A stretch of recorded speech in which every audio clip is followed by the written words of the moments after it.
So first, I want to thank our bronze sponsor, Edison International, for their support of National Drive Electric Week. My name is Kylie Morgan, and National Drive Electric Week and Drive Electric Earth Day here at Plug in America.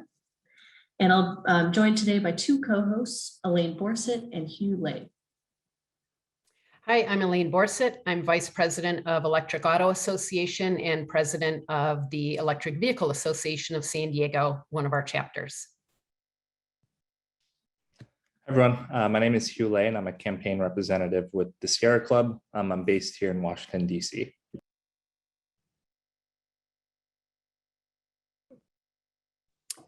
So what is National Drive Electric Week?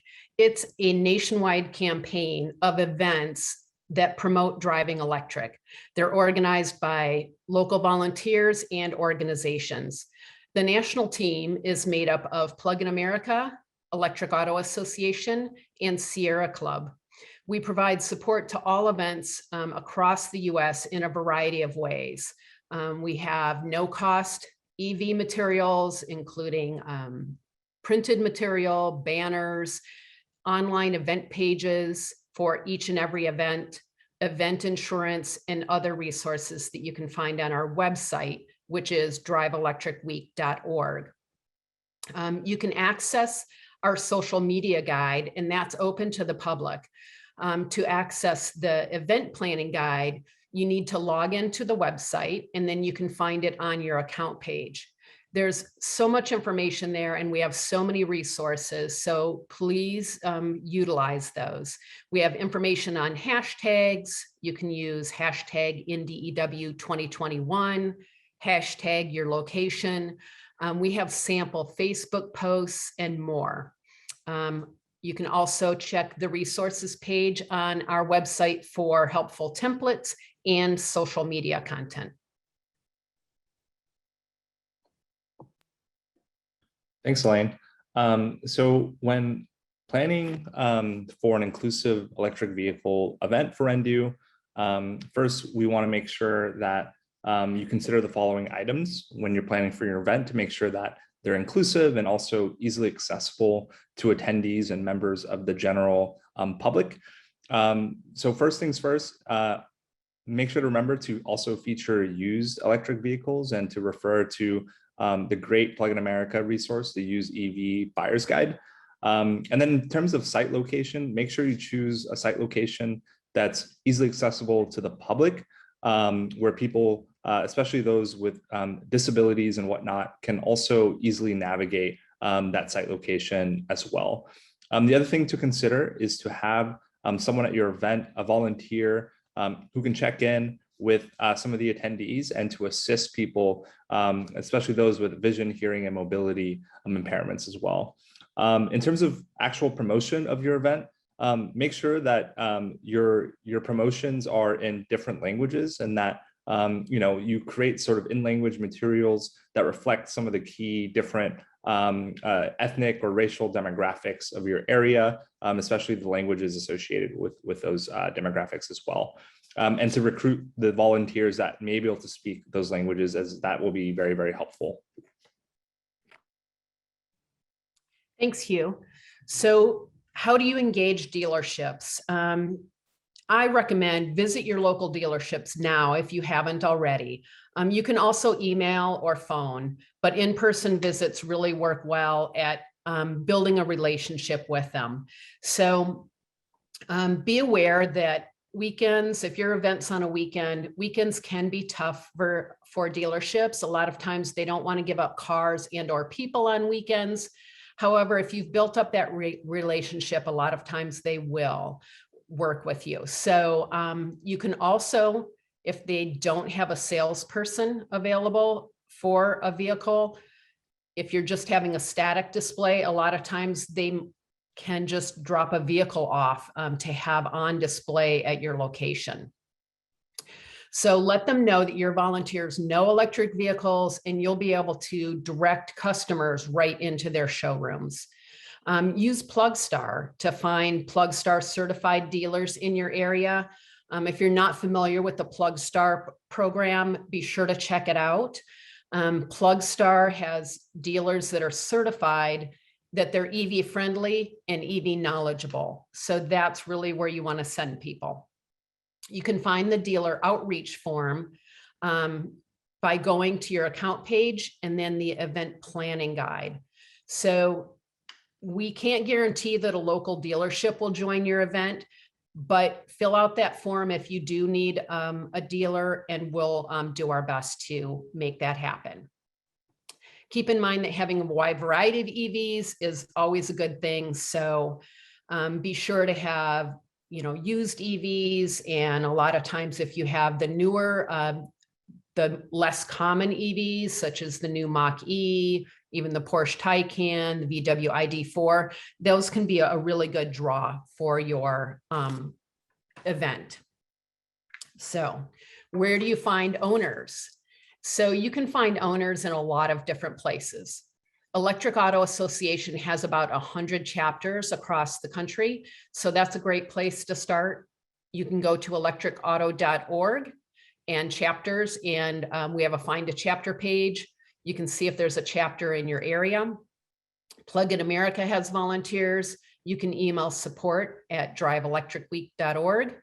Facebook and social media groups are a great way to go. You can find all different types of owners. And keep in mind that a lot of newer EV owners may not know about National Drive Electric, or that there are events out there that encourage people to drive electric.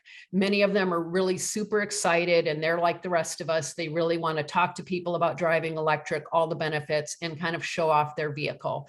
So reach out via social media to find those people too. And then last but not least, visit your local charging station. That's a great place to meet people that have electric vehicles and are excited about them.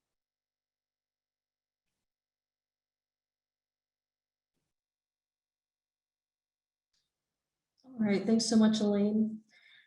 So we will be releasing official COVID-19 safety guidelines for all events soon. But for EV test drives at safe in-person events, please follow these safety requirements. Masks are required at all times during the test drive.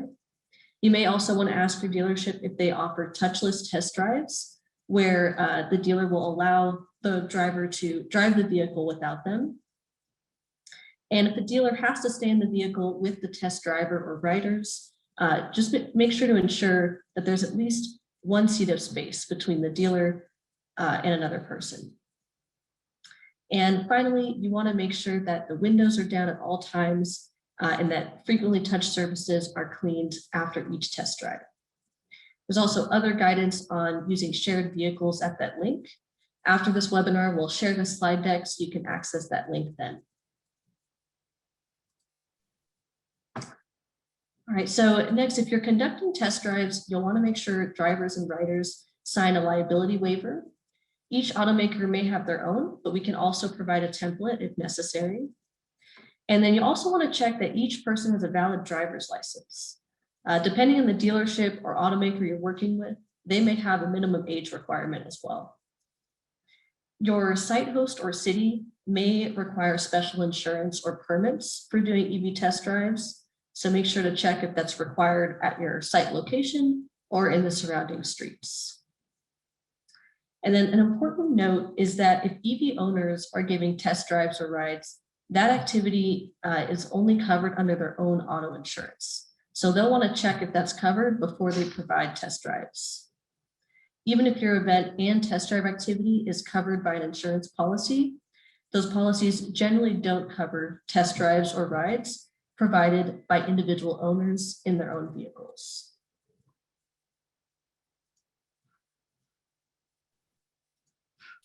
So on the day of the event, it's a good idea to have a highly visible check-in booth. So have that centralized location to register your participants. And again, you want to check for a valid driver's license, make sure that it's current, and have that person sign all necessary waivers. So it's a great idea too to have a colored wristband. You can get those anywhere, and those really work well at signifying that that person has checked in and that they have signed the waiver, and they've had their driver's license checked. So make sure all of your volunteers are familiar with the procedure and know what it all means. It's a good idea to list all the vehicles that you have available for test drives. Pictures are great. If you can have a picture of each vehicle, and even with the price and the range of that vehicle, it helps people that don't know anything about EVs kind of figure out which ones that they would like to test drive. Safety is paramount, so be sure to have everything necessary. Lots of cones, caution tape, signage to indicate where vehicles are allowed, where pedestrians are allowed, where pedestrians are not allowed. Make sure and have volunteers that are familiar with all of that and can help manage your flow. When possible, have one-way only flow of traffic, and try to have as many volunteers as possible managing all of those pedestrians. So it's a good idea to have extra volunteers to manage those lines and the traffic. If you can have one person that's responsible for checking those wristbands and making sure that everybody that gets in as a driver has had their driver's license checked and they have signed the appropriate waivers. So, and have volunteers available to disinfect the vehicles upon return. So, common sense, you want to do the front seat, the steering wheel, the shifter, touch panels, buttons, and definitely the inside and outside door handles. So provide an alcohol-based sanitizer that contains at least 60% alcohol to every driver. And when cleaning and disinfecting, individuals should wear disposable gloves. Doors and windows should remain open when you're doing that. And again, make sure that you have lots of volunteers and that everybody is familiar with your procedure.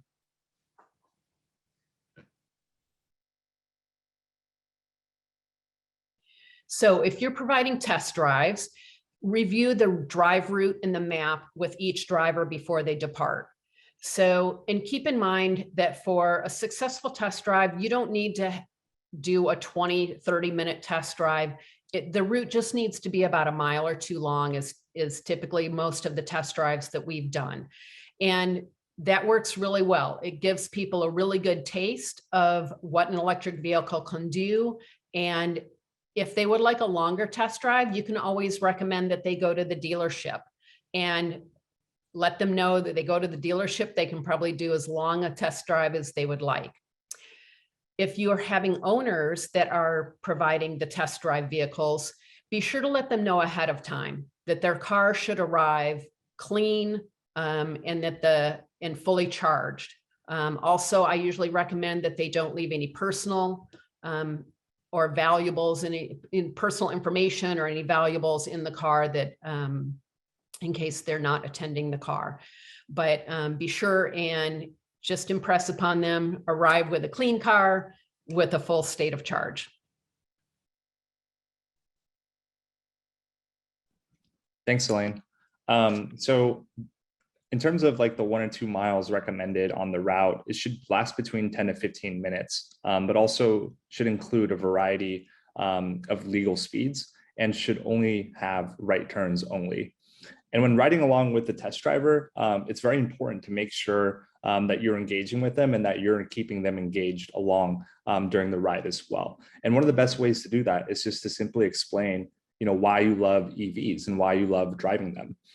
This will keep them engaged, as they will have, I'm certain that they will have lots of questions about the various features of the car and some personal questions for yourself about what your experience has been like driving and owning one. Be sure to highlight things like the quietness, the regenerative braking, and the acceleration, and also to show like where the different features are in the car, because lots of these EVs are more technologically advanced, and they may not be accustomed to wear certain buttons or touchpads or whatnot if that's what exists with that specific EV. And lastly, the other thing to remind folks is that EVs are better for the environment, and so these are just simple tips to plan a successful test drive, and yeah. And then So after your test drive, it's very important that you follow up with them as well. They're likely going to be looking to you for additional information, or they may have additional questions that you may answer. I would view yourself as like, their best point of contact and their best network to, getting them into the EV community. And there are ways to give them additional information through the Plugstar website, where they can browse additional vehicles and search for any state, local, or federal incentives by their zip code, and they can find certified EV dealers as well as local qualified electricians. And then lastly, the other thing after your test drive is to give them the materials from your event kit so that they have some type of physical thing that they can go home away with and be able to remember that experience. And then also to offer to connect them to a local electric auto association or Sierra Club chapter. And folks from those organizations will be able to provide additional information and also answer any other questions that they have about EVs. Great, thanks so much, Hugh. So next, we're going to hear from our guest speaker, JD Taylor, who leads the Poolesville, Maryland Drive Electric Week event. This is an event that has thousands of attendees every year, so we're so excited to have him on today. JD, can you share a bit of your experience about organizing EV test drives? Sure, thank you very much. So besides following all the recommendations that PlugShare or Plug in America has just put out here, we found there's a few other things that we can do to help incentivize people to actually take the test drives. We have test drives given by owners, which is really nice because people trust what the owners say more than the dealerships or manufacturers. But we also do test drives by the manufacturers and by dealerships, which they tend to come already organized or ready to do things. They usually bring their own displays and things like that. So we also do our own setups of displays, and we encourage people to take test drives by the owners and by the dealerships and manufacturers. But one of the tricks that I found that works really well to get people to actually get in the cars and really try out the different vehicles is we get a lot of donations done, what we call in-kind donations by sponsors that donate things like we had a lawnmower by Ego or a dinner from one of the local restaurants or things like that, that we will actually give away in raffles throughout the day of our event. And what we've done is, in order to get that raffle ticket, we get the people to actually go and do a test drive. So they have to actually do a test drive, fill out a form, and then they get a raffle ticket for that. And they put the raffle ticket into the raffle, and we'll tell them when the next raffle is, and people will win things. So it gives them a really positive experience of being at our event, but it also incentivizes them to come to the event. But more so, it gets them into the seat and gets them actually to try out doing a test drive. It works well for the owners, but also, like, again, for the dealerships and manufacturers, they get a lot more test drives that way, and they're more willing to come back the next year and do more. So those are the things that we've done to help do it. Thanks, JD. And in addition to that, later on in this webinar, we're going to talk a bit about electric bikes and doing test drives with those. But I understand you actually ride one. Do you have anything you can share on, what it's like to ride, use that form of electric transportation? Yeah, and that's a really good point. We are eager to do that in a test drive type environment. We have not done any test drives yet with e-bikes. I have seen it done at other events, and usually done by the either manufacturer or sales people, which again is probably the better way to do it. They'll know how to set it up and what equipment they need to bring in order to get someone to actually do a test drive. For me, the e-bike has been a lot of fun. I actually bought an e-bike to use it for my bicycle riding. I thought that was a great way to do a longer trip. I've always hated going out on a bike ride and you get halfway through the trip and then you got to come back and say, oh my God, I didn't realize I was so far away. But with an e-bike, at least you know you're going to get back okay. So that to me, it incentivizes me to do longer trips. So that e-bikes are great. I think they would be a great addition to the test drives as well. Awesome. Thanks, JD. All right, and just a reminder before we move on to the next slide, if anyone has any questions throughout the webinar, go ahead and add those to the question panel, and we'll get to those after we're done with the slides.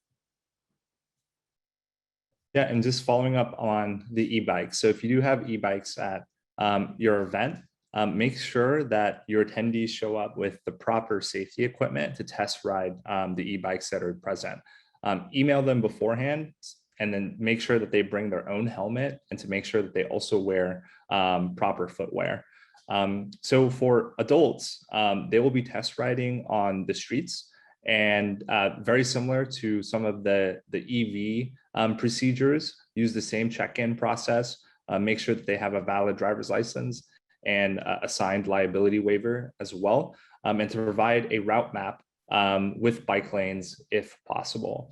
And if the adults that are test driving the e-bikes, they have any kids or teens, make sure that you also provide an additional event activity for them while the adults are on their fun e-bike trip. And ensure that there's no pedestrian or vehicle traffic in the kids only test area.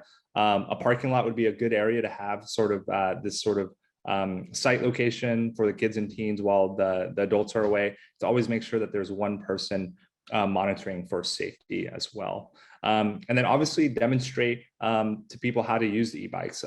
Not a lot of people have ever experienced one before, and they can be a pretty dramatic experience compared to normal bicycles as well. And so getting into the next slide over here.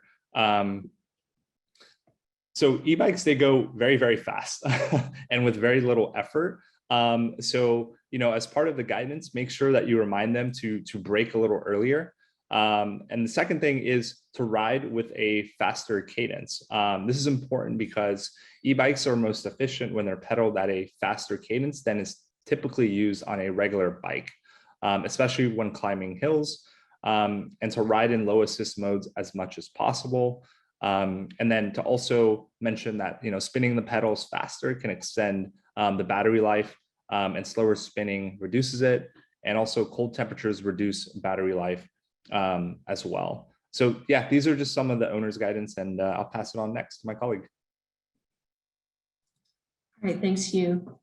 So if you're organizing an online event, we have a sample virtual test drive video that you can use in your event. So after we pass out these slides after the webinar, you can click that link and it'll take you to a YouTube video. All right. And if you'd like to make your own virtual test drive video, we'll outline some key elements to include. For the Plug in America video on the last slide, the video begins by showing the EV make and model and just sort of panning the camera around the vehicle. Then we show a level 1 charging station.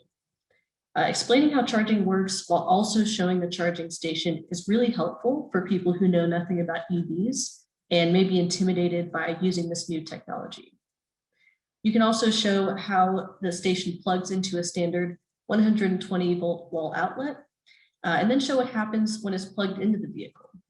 In this case, in this video, lights appear just below the front window to indicate that charging has begun. And we also show the vehicle's dashboard to illustrate how the vehicle displays how full the battery is. All right, so next, during the test drive, you can use the time driving to talk about what it's like to own an EV. For example, how the vehicle performs in cold weather, and maybe how they search for public charging stations on road trips. And then another thing to do is get creative and show the unique aspects of an EV. So in this case, the driver merges onto a freeway and the camera person zooms into the dashboard so that we can see the vehicle speed accelerate pretty quickly and get a sense of that instant torque that EVs are known for. All right. So that's the end of our slide deck, and we're going to move to questions now. So feel free to add any other questions that you have, but I'm going to check the question panel now.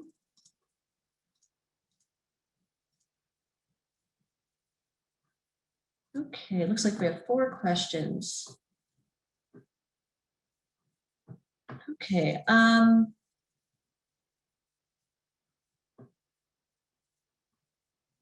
So there, see one issue about some local EV dealers not having any cars available. You know, unfortunately, EV availability varies by state, so that may be an issue. If there are no dealer vehicles available in your area, EV groups are a great resource. Even if you're not able to provide rides or test drives, you know, they can at least showcase the vehicle and talk about their experience. You know, and even they may be able to point to some dealers available maybe a few miles away where people can do test drives. And then another question, where can I find the most current logo for Endu and partners to include in our event promos? So the most current logo is available in the event planning guide. If you log into the website, driveelectricweek.org, go to your account page, and then click the link to the event planning guide. And then it should be in the section for, I believe, event resources. Although just a note, we will be updating the logo soon because we have a new platinum sponsor, Wells Fargo.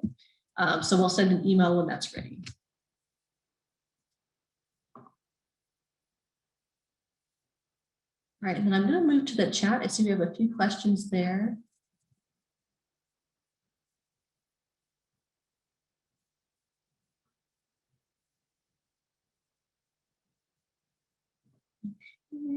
So here's a question. What is the best way to convey an EV's fuel efficiency when compared to an ICE vehicle? I get confused with MPGE, etc. Well, one way that I found is that the Department of Energy has an e-gallon calculator, and it'll actually give you the comparison of, you know, per state or the national average across the US. It'll give you the comparison of the price of a gallon of gas versus an electric gallon. So they kind of do that comparison for you to show how electricity is cheaper. And also, if our speakers have any thoughts on that, definitely feel free to weigh in. Yeah, and just to add on to what Kylie said, I think the other cool thing you can do is after you figure out some of the fuel cost equivalents is to also figure out what that amounts to in terms of savings as well. And that's another case to make in terms of getting more folks to transition and adopt an electric vehicle.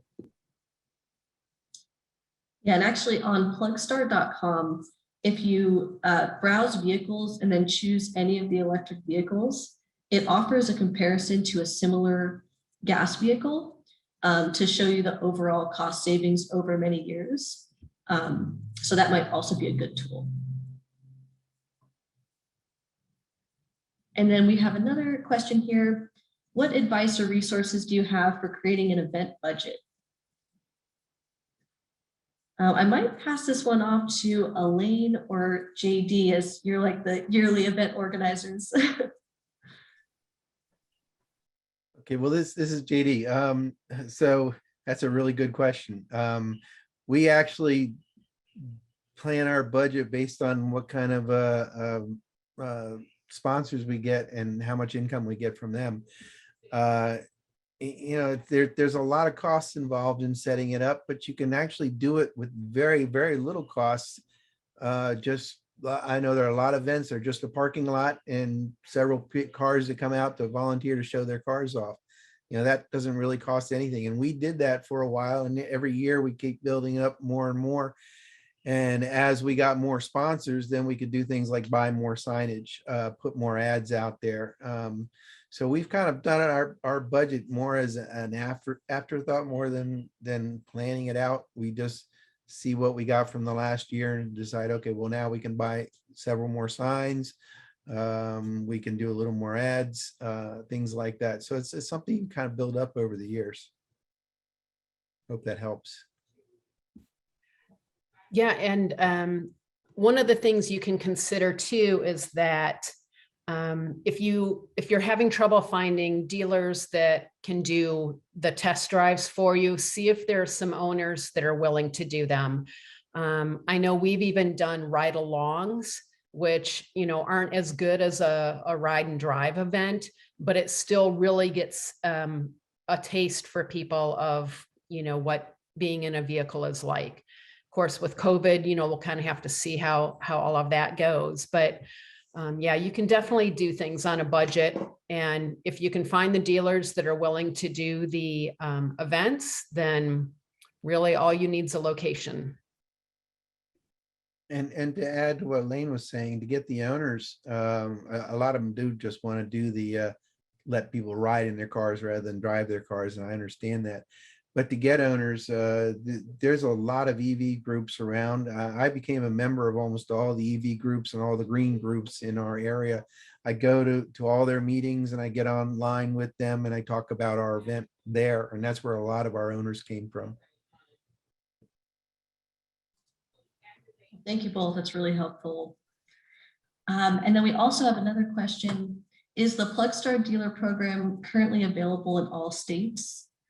I believe we have an online training program, but the PlugStar dealer program is currently limited to areas where we have funding. So if you have any other questions about that, you can email us at support@pluginamerica.org.